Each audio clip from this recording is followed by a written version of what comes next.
இதோ மாமா, இந்த சாமி கும்பிட்டு போடுறேன்.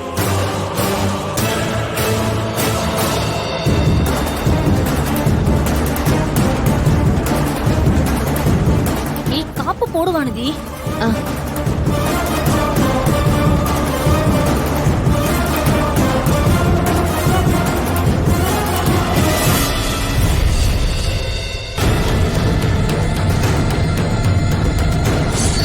இங்க பாரு சத்யா, நான் அருள் மாமா கையில தான் காப்பு போடணும்.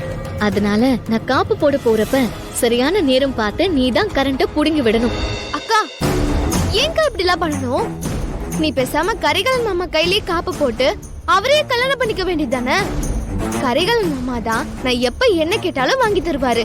ஏன் உனக்கே கரிகாலன் மாமா தானே எல்லாம் வாங்கி தராரு.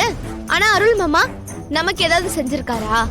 எனக்கு தெரிஞ்சு குணத்திலையும் அருள் மாமாவை விட கரிகாலன் மாமா தான் ரொம்ப நல்லவருக்கா. அதெல்லாம் எனக்கு தெரியும்.